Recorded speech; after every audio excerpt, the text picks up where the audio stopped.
Hello dear student, आपका बहुत स्वागत है हमारे चैनल पर। आज के इस वीडियो में हम डिस्कस करेंगे कि अपने बोर्ड एग्ज़ामिनेशन के समय में आप अपने टाइम को किस तरह से मैनेज करेंगे। अभी आज के डेट में हम ये वीडियो जब रिकॉर्ड करवा रहे हैं, आज की तारीख है 3 मार्च 2025। आज 10वीं वाले बच्चों का हिंदी का पेपर था और पिछले 1-2 दिन पहले यानी 1 मार्च को 12वीं वाले बच्चे अपना हिंदी का पेपर दे चुके हैं। अब कल की जो तारीख आने वाली है यानी 4 मार्च 2025, कल की डेट में क्लास 12th के बच्चे अपना इंग्लिश का पेपर लिखने के लिए जाएंगे और उसके जस्ट दूसरे दिन 10वीं के बच्चे भी अपना इंग्लिश का पेपर लिखने के लिए जाएंगे। तो इस वीडियो में हम इंग्लिश के जो सब्जेक्ट हैं उससे रिलेटेड कुछ बातें करेंगे, कुछ टिप्स आपको देंगे जिससे आपका टाइम मैनेजमेंट थोड़ा सा सुधरेगा। कुछ बच्चों के कमेंट्स हमको रिसीव हुए कि हिंदी के पेपर में उनके बनते हुए क्वेश्चंस भी कुछ छूट गए, और ये बिल्कुल अच्छी बात नहीं है कि आपके बनते हुए सवाल छूट गए। एक बार अगर वो क्वेश्चन आपसे नहीं बन रहे थे तब तो कोई बात नहीं, वो तो आपको चाहे 1 घंटा और एक्स्ट्रा दे दिया जाता फिर भी वो क्वेश्चंस आपसे नहीं बनते। लेकिन दिए हुए समय के बीच में आप अगर बनते क्वेश्चनों को भी नहीं बना पा रहे हैं तो ये एक चिंता का विषय है, और इससे ज़्यादा समस्या आपको इंग्लिश के पेपर में होने वाली है। हिंदी का तो फिर भी काफ़ी हद तक कुछ मॉडरेशन चलता है, लेकिन इंग्लिश में चूँकि अनसीन पैसेज आते हैं बड़े बड़े, उसको पढ़ने में ही काफ़ी समय चला जाता है। तो जो क्वेश्चन आप सोचते हैं कि हम बस 1-1 मिनट में आंसर बना के लिख देंगे, उस क्वेश्चन को एक्चुअली आपको 10 से 15 मिनट लग जाएंगे बनाने में। तो असली जो खेल है टाइम मैनेजमेंट का वो आपको इंग्लिश में दिखाना है, क्योंकि यहाँ पर आता है अनसीन पैसेज और अनसीन पैसेज में लगता है टाइम। तो असली खेल जो है वो इंग्लिश में आपको देखने को मिलेगा, क्योंकि अनसीन पैसेज जो आएगा पहला ही सवाल रहेगा। कक्षा 12वीं के लिए मैं बता रहा हूँ, 10वीं के लिए भी हम बात करेंगे। दोनों क्लास के स्टूडेंट ध्यान से समझिए कि टाइम मैनेज किस तरह से आपको करना है इंग्लिश के पेपर में, क्योंकि इंग्लिश के पेपर में आपको काफ़ी लंबी चौड़ी चीज़ें लिखनी रहेंगी। जैसे क्लास 12th में आपको आर्टिकल लिखना रहेगा, कक्षा 10वीं में आपको ऐसे लिखना रहेगा, एक ही चीज़ है निबंध। इसी प्रकार से लेटर एप्लीकेशन आ जाते हैं, नोटिस आ जाता है, पैराग्राफ लिखने के लिए आ जाता है, नोट बनाने के लिए आता है कक्षा 12वीं में। तो इसमें लगता है भैया समय, समझे। और फिर क्वेश्चन आंसर भी आपको लिखने हैं, 6 मार्क के क्वेश्चन आने हैं कक्षा 12वीं में। फ्लेमिंगो की किताब से एक 6 नंबर का क्वेश्चन आएगा, विस्टास की किताब से एक 6 नंबर का क्वेश्चन आएगा, फिर फ्लेमिंगो की किताब से 2 नंबर के 3 क्वेश्चन आएंगे, विस्टा की किताब से 2 नंबर के 2 क्वेश्चन आएंगे। फ्लेमिंगो से 2 पैराग्राफ रहेगा, एक नॉर्मल टेक्स्ट के ऊपर पैराग्राफ रहेगा और एक आपके पोएम के ऊपर पैराग्राफ रहेगा, और पोएम से फिर आपको 4 क्वेश्चन पूछेगा और एक आपसे पैराग्राफ जो नॉर्मल पैराग्राफ होता है उससे 4 क्वेश्चन आपसे पूछेगा। तो इन सब को एक्सट्रैक्ट करके आंसर बनाने में लगता है समय, और बच्चों को लगता है कि ये सारे क्वेश्चन तो हमसे बन जाएंगे, क्योंकि आप मॉडल पेपर देख के जाएंगे या प्रैक्टिस पेपर या प्रीवियस पेपर आप देख के जाएंगे और आपको लगेगा अरे इसे तो आता है, लिखना तो रहता है, एक लाइन का आंसर रहता है। पर पैराग्राफ पढ़ करके जो क्वेश्चन आपसे पूछा जाएगा उन क्वेश्चनों का आंसर ज़्यादा से ज़्यादा 1 लाइन या 2 लाइन होता है। तो हमको ये लगता है कि वो 1 लाइन 2 लाइन बहुत आसान है, बस फटाफट लिखेंगे, 1 घंटा बिफोर ही हम पेपर ख़त्म करके अपने घर वापस आ जाएंगे। लेकिन प्यारे, ऐसा नहीं होता। हिंदी के गद्यांश या अपठित गद्यांश या पद्यांश पढ़ने में उतना समय नहीं लगता, क्योंकि आप हिंदी बोलना जानते हैं, समझना जानते हैं। तो जब आपके सामने हिंदी से लिखा हुआ कोई टेक्स्ट आता है तो आप उसको पढ़ते हैं, आपका दिमाग उसको तुरंत रिकॉल कर लेता है, यानी काफ़ी देर तक कुछ चीज़ें दिमाग में बनी रहती हैं, उसका मीनिंग आपको समझ में आता है। लेकिन इंग्लिश में ऐसा नहीं होता प्यारे। इंग्लिश में होता यह है कि आप पढ़ेंगे, आपको समझ नहीं आएगा, तो आपको उसको बार बार पढ़ना पड़ेगा, बार बार पढ़ना पड़ेगा, और इसमें लग जाएगा समय। क्योंकि पहला अनसीन पैसेज कक्षा 12वीं में जो आएगा वो 1 से 1.5 पन्ने का रहेगा, और पैराग्राफ की अगर मैं बात करूं तो पैराग्राफ में उसमें कम से कम 4 से 5 या 6 पैराग्राफ आपके अनसीन पैसेज में रहते हैं, समझ रहे हैं। 5 पैराग्राफ फिर भी रहेगा मिनिमम। अब उनको पढ़ना, पढ़ के उसमें से आंसर निकालना, ये बड़ा टीडियस वर्क है, समझ आई बात। इसी प्रकार से जब आपको आर्टिकल लिखना रहेगा तो कम से कम 250 शब्दों में आपको आर्टिकल लिखना है। अब एक बच्चे ने ये पूछा था कि 250 शब्दों का मतलब कितने पेज लिखना है। तो भाई वो लिखने के ऊपर हम एम्फेसाइज नहीं करते, क्योंकि हर बच्चा अलग अलग तरीके से लिखता है। कोई बढ़िया शब्दों को फैला फैला के लिखता है, कोई बहुत सटा सटा के लिखते हैं। तो जो शब्दों को फैला के लिखेंगे उनके 250 शब्द जो होंगे वो 3 पन्ने पार कर जाएंगे, और जो शब्दों को जोड़ जोड़ के लिखेगा, यानी छोटा छोटा अक्षर लिखते हैं, छोटे छोटे वर्ड लिखते हैं और आपस में सटा के लिखते हैं, तो फिर आप लिखते जाइए, आपका एक ही 1.5 पेज में 250 वर्ड पूरे हो जाएंगे, समझे। तो 250 शब्द आपको लिखना है, आराम से फैला के लिखना, दोनों तरफ बाकायदा मार्जिन ले करके आपको लिखना है और हेडिंग बना के लिखिएगा। मेरी बात ध्यान से सुनिए। टाइम को मैनेज करने का तरीका यह है कि सबसे पहले आप उन क्वेश्चनों को उठाइए जो आप काफ़ी स्पीड से बना सकते हैं, समझ गए। आप सबसे पहले घड़ी लेके जाइए अपने साथ, एनालॉग घड़ी, वो कांटे वाली घड़ी जो होती है, उस घड़ी को अपने पास रखिए। जो भी क्वेश्चन पेपर आपके सामने आएगा, क्वेश्चन पेपर देखने के बाद आप थोड़ा सा अपने दिमाग में एनालाइज करिए कि हमको किस क्वेश्चन को कितना समय देना है, समझे, और उसके अनुसार फिर काम करिए। क्योंकि अगर आप रणनीति नहीं बनाएंगे तो फिर आप पेपर में सारे क्वेश्चन को अटेम्प्ट नहीं कर पाएंगे, कुछ ना कुछ आपका छूट जाएगा, समझे। इसलिए सबसे पहले मैनेजमेंट समझिए कि आपको पहले कौन से प्रश्न बनाने हैं। अगर लास्ट के ऑप्शन देखिए, अगर फ्लेमिंगो और विस्टा के जो क्वेश्चन आंसर वो आपसे बन रहा है तो फटाफट पहले आप क्वेश्चन आंसर निपटा लीजिए। फ्लेमिंगो में पहले आप देखेंगे कि आपको दो क्या कहते हैं पैराग्राफ देखने को मिलेंगे, अनसीन पैसेज टाइप का ही रहता है, एक पोएम का रहता है और एक ऐसे ही रहता है, नॉर्मल टेस्ट रहता है, और उसी में से क्वेश्चन पूछे जाते हैं। 4 MCQs टाइप के क्वेश्चन रहते हैं, 8 नंबर वो आपको देता है MCQs। फिर 3 क्वेश्चन आएंगे आपके 2-2 नंबर के और एक 6 नंबर का क्वेश्चन रहेगा। तो सबसे पहले ये समझो, ये सब लास्ट में रहेंगे ना, पेपर के सबसे आखिरी में रहेगा, आखिरी सेक्शन जो रहता है ना, सेक्शन C, उसमें ये सारी चीज़ें रहती हैं। तो अगर आपसे क्वेश्चन आंसर अच्छे तरीके से बन रहा है तो पहले आप सेक्शन C को शुरू करिए और फ्लेमिंगो की तमाम चीज़ों को नोट करिए, विस्टा की तमाम चीज़ों को नोट करिए, और समय थोड़ा सा ध्यान रखिएगा, बहुत समय आपको नहीं देना है।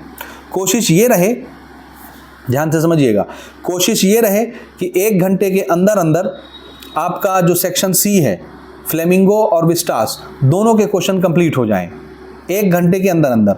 अगर 1 घंटे से ज़्यादा समय उसमें लगता है तो फिर आप उन क्वेश्चनों को छोड़ दीजिए, दूसरे सेक्शन में चले जाइए। कोशिश ये रहे कि आप 1 घंटे से कम समय में उनको बना लें, क्योंकि भाई 6 नंबर के 2 क्वेश्चन आपको बनाने रहेंगे। हालांकि उसमें ऑप्शन रहेंगे, 2 क्वेश्चन रहेंगे ऑप्शन में, एक फ्लेमिंगो की किताब से रहेगी, एक विस्टा की किताब से रहेगी, समझे। तो 6 नंबर में तो अच्छा खासा आपको लिखना रहेगा, उसमें भी कम से कम 150 शब्दों से ज़्यादा आपको आंसर फ्रेम करना रहता है। अब कितने लाइन के आंसर बनेंगे तो वो आपके ऊपर है भाई। अब आप सटा के लिखते हैं, फैला के लिखते हैं, तो पैराग्राफ में कोशिश करिए 6 नंबर के क्वेश्चन जो हैं उनको पैराग्राफ में बनाइए, 2 से 3 पैराग्राफ के आंसर आपके फिर भी बनेंगे 6 मार्क के जो क्वेश्चन है। और जो 2-2 नंबर के क्वेश्चन है आप 2 से 3 लाइन लिख लीजिए, कोई दिक्कत नहीं है। 2 लाइन मिनिमम लिखना है, 3 लाइन 4 लाइन जो भी आप बनाना चाहते हैं बना सकते हैं। बाकी जो MCQs टाइप क्वेश्चन आते हैं उसमें तो खाली 1 लाइन का रहना है, उससे बड़ा तो आप लिख ही नहीं सकते, बाउंडेशन ही है वहाँ पर। तो मैं ये सजेस्ट कर रहा हूँ कि 1 घंटे से कम समय में, 1 घंटे का मतलब 60 मिनट होता है, तो 60 मिनट पूरे आपको सेक्शन C के लिए नहीं देने हैं, समझे। कोशिश करिए कि 40 मिनट के अंदर अंदर आपका सेक्शन C पूरा खत्म हो जाए, ठीक है। बचे हुए 20 मिनट जो है वो आप दे दीजिए सेक्शन B को, जहाँ पर आपको बहुत सारी चीज़ें सॉल्व करनी पड़ेंगी। सेक्शन B में लगेगा टाइम, क्योंकि वो राइटिंग स्किल के ऊपर आता है, समझे। अब सेक्शन B में जो क्वेश्चन आएंगे उसमें आपको एक आर्टिकल लिखना रहेगा 250 शब्दों का, यानी कम से कम आपको 2.5 से 3 पेज लिखना है आर्टिकल। कौन कौन से आर्टिकल आएंगे उसके लिए मैंने इंग्लिश की एक वीडियो रिकॉर्ड करवा दी है, क्लास 12 के बच्चे जरूर उसको जा करके देख लेंगे, ठीक है। तो आर्टिकल वहाँ पर इंपॉर्टेंट हमने बता दिया है कि क्या क्या आपको प्रिपेयर करना है, उसको जरूर देखिए आप। तो 250 शब्दों में आपको लिखना है, तो कम से कम 2.5 पन्ना या 3 पन्ना आपका जाएगा, समझ आई बात। 2.5 से 3 पेज आपको लिखना है, ये आप बात ध्यान में रखेंगे। उसके बाद आपको एक लेटर लिखना रहेगा, वो भी 6 नंबर का आएगा। लेटर भी ऑप्शन में रहेंगे, कोई एक आपको लिखना रहेगा, लेकिन वो भी 6 नंबर का है, तो लेटर भी अच्छा खासा रहेगा। कम से कम आप मिनिमम 3 पैराग्राफ उसमें लिखेंगे।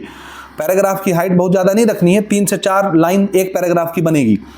3-3 लाइन पकड़ लो, 4-4 लाइन पकड़ लो, या शुरू के पैराग्राफ 4-4 लाइन कर दो, आखिरी का पैराग्राफ 2 लाइन का कर दो। वो आपके ऊपर है, आपकी मेंटालिटी के ऊपर डिपेंड करता है। 6 मार्क का जो लेटर है वो आपका अच्छा खासा एक पूरे पेज में आना चाहिए। बढ़िया सजा के आप उसको लिखेंगे, प्रॉपर फॉर्मेटिंग करेंगे, ऊपर कैसे लिखना है, नीचे कैसे लिखना है, बीच में मैटर कैसा रहेगा, ये सब कुछ मैंने क्लास 12 के इंग्लिश वाले वीडियो में पूरे डिटेल के साथ समझाया हुआ है, तो उसको ज़रूर आप देख करके कवर करेंगे, ठीक है। इसके अलावा आपके 2 पैराग्राफ आएंगे, ठीक है। एक पैराग्राफ के ऊपर आपसे नोट्स लिखवाया जाएगा और समरी लिखवाया जाएगा, समझे आप। एक पैराग्राफ कि ऊपर आपसे क्या लिखवा जाएगा, एक पैराग्राफ दिया जाएगा, वो पैराग्राफ भी कभी छोटा आता है कभी बड़ा आता है, और आपको बोला जाएगा नोट्स लिखिए। तो नोट्स भी आपको हेडिंग और सब हेडिंग के तौर पर बनाना है, तो उसका भी तरीका मैंने बताया है कि एक एक पैराग्राफ पढ़ते जाइए, उसमें जो जो इंपॉर्टेंट पॉइंट मिलता है हेडिंग बनाइए, उससे रिलेटेड जो पॉइंट्स मिलते हैं उसकी सब हेडिंग बनाइए, पॉइंट वाइज लिखिए। फिर दूसरे पैराग्राफ की एक हेडिंग बनाइए, उससे रिलेटेड जितने पॉइंट्स मिलेंगे सब हेडिंग बनाइए। शॉर्टकट में लिखना रहता है, शॉर्ट नोट जैसे अपन बनाते हैं। उसके बाद उसी पैराग्राफ का समरी आपको लिखना रहेगा सुटेबल टाइटल देके। तो पूरी कहानी जो 3 से 4 पैराग्राफ में आपके सामने रहेगी क्वेश्चन पेपर में, उसको समेट के एक पैराग्राफ में आपको पूरा समरी लिखना है। तो मेन चीजें अपन समरी में कवर करते हैं, बाकी सारी एक्स्ट्रा चीजें छोड़ देते हैं। तो समरी आप अपने शब्दों में लिख सकते हैं। अगर हम 1000 बच्चों से किसी पैराग्राफ की समरी लिखवाएं तो यकीन मानिए 1000 बच्चों की आंसर जो है वो आपस में मैच नहीं करेंगी, और इसमें कोई दिक्कत नहीं होता। आप अपने शब्दों में बनाइए, आपको भरपूर नंबर मिलेगा। समझ गए? और यहीं पर आता है फिर ग्रामर का क्वेश्चन। और ग्रामर सोचने में, बनाने में बहुत टाइम लगता है।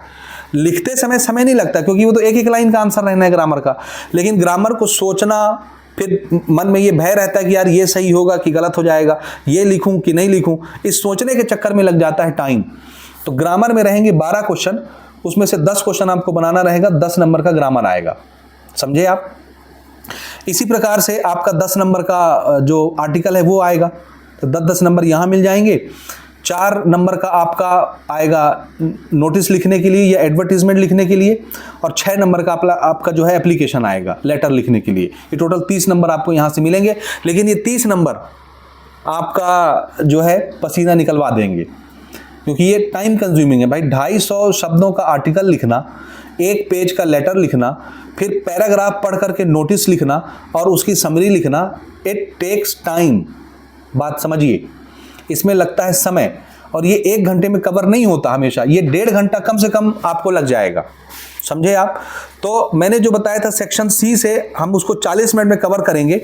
20 मिनट हमारा जो सेक्शन सी का बचेगा वो 20 मिनट आप कहाँ देंगे? यहाँ देंगे सेक्शन बी में। तो सेक्शन बी के 1 घंटे और 20 मिनट आप ले लीजिए सेक्शन सी वाले, तो कम से कम 80 मिनट, 1.5 घंटे से भी 10 मिनट कम समय में आपको सेक्शन बी को निपटाना है प्यारे। अच्छे से समझ लो इस बात को, नहीं तो फिर आपका क्वेश्चन छूटेगा ही छूटेगा। ठीक है? तो सेक्शन बी में जो राइटिंग स्किल के टॉपिक मैंने अभी आपको बताए, उसको कितनी देर में आपको कवर करना है? 80 मिनट में।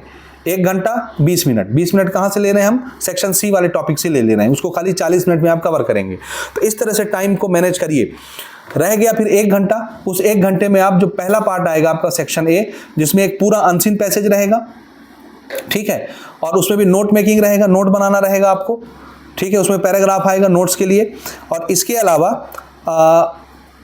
क्या कहते हैं, आपको एक समरी लिखना रहेगा। सॉरी, मैं नोट्स और समरी जो है मुझे सेक्शन ए में बताना था। सेक्शन बी में जो है नोटिस और लेटर रहेंगे। नोट और आपका जो समरी है वो सेक्शन ए में रहेगा, यानी आपको पढ़ना है, नोट लिखना है, समरी बनाना, ये सेक्शन ए का टॉपिक रहेगा। इसको आप 1 घंटे में कवर करेंगे।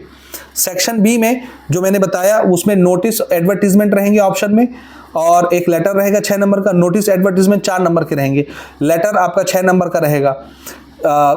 क्या बोलते हैं, आपका जो ऐसे है या आर्टिकल है वो 10 नंबर का रहेगा, और ग्रामर भी 10 नंबर का रहेगा। तो 30 नंबर यहाँ पर बन जाएंगे सेक्शन बी में। उसको आपको 80 मिनट देना है, 80 मिनट, क्योंकि नोटिस लिखने में, लेटर लिखने में समय लगता है, एडवर्टीजमेंट लिखने में समय लगता है, लेटर लिखने में समय लगेगा, आर्टिकल लिखने में समय लगेगा, ग्रामर सोच सोच के लिखने में समय लगेगा।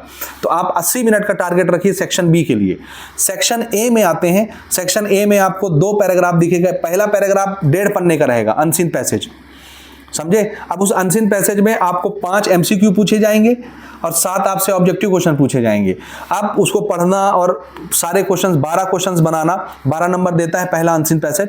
बड़ा मुश्किल काम है, आपको लगेगा 1 घंटा 40 मिनट उसी में लग गया, और ये होगा, आपके साथ भी होगा, अक्सर बच्चों के साथ होता है। तो मेरी बात बहुत ध्यान से सुनिए। आप सेक्शन ए को भले लास्ट में प्रायोरिटी दीजिए या बीच में दीजिए, कहीं भी दीजिए, टाइम समझ लीजिए कि 1 घंटा से ज़्यादा समय आपको सेक्शन ए को नहीं देना है, नहीं तो आगे की कहानी आपकी बिगड़ने वाली है। बिल्कुल 60 मिनट घड़ी देख के आपको देना है। पहला प्रायोरिटी ये बना लीजिए कि देखो भाई 2 पैराग्राफ रहने हैं सीधे सीधे। पहला क्वेश्चन तो अनसीन पैसेज का रहेगा 1.5 पन्ने का, उसमें 12 सवाल पूछे जाएंगे। दूसरा पैराग्राफ रहेगा जिसमें नोट लिखना रहेगा, समरी लिखना रहेगा। तो कोशिश ये करना कि आप दूसरे पैराग्राफ से शुरू करो जिसमें आप नोट्स बनाओ और समरी लिखो, और इसको कितनी देर में ख़त्म कर लोगे आप? भाई पढ़ना है, नोट्स भी लिखना है, समरी भी लिखना है, कोशिश करिए ये आपका ज़्यादा से ज़्यादा 20 मिनट के अंदर समाप्त हो जाए। 20 मिनट से ज़्यादा समय आपको नहीं देना है। बचे कुचे समय जो है 40 मिनट का, वो आप लगाइए किसमें, अनसीन पैसेज में। और कोशिश करिए कि 1 घंटा भी ना लगे, 1 घंटे से कम समय में आप पहला सेक्शन बना लें। तो 40 मिनट का टारगेट रखिए सेक्शन ए के लिए, 40 मिनट। 20 मिनट में आप 20 से 25 मिनट दे दीजिए पहले क्वेश्चन अनसीन पैसेज को, जो 1.5 पन्ने का रहेगा, जिसमें 12 क्वेश्चन आएंगे, 5 MCQ आएंगे और 7 ऑब्जेक्टिव क्वेश्चन आएंगे। समझ गए? और बचा कुचा जो आपका समय रहेगा 20 मिनट या 15 मिनट, वो आप दीजिए दूसरे पैराग्राफ को, जिसमें आपको नोट लिखना रहेगा और समरी लिखना रहेगा। समझ में आ गई बात? तो इस बात का आपको बिल्कुल ध्यान रखना।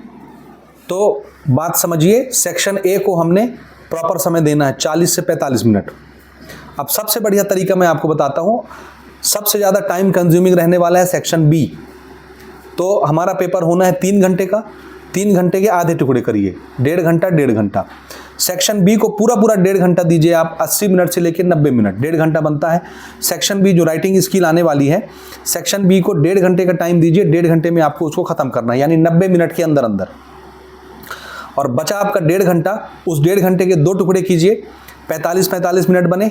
45 मिनट दे दीजिए सेक्शन ए को और 45 मिनट दे दीजिए सेक्शन सी को, और इससे ज़्यादा टाइम आपको नहीं लेना है। सेक्शन ए को अगर आप 45 मिनट से ज़्यादा समय लगाते हैं तो फिर सेक्शन सी से आप एडजस्ट करिए।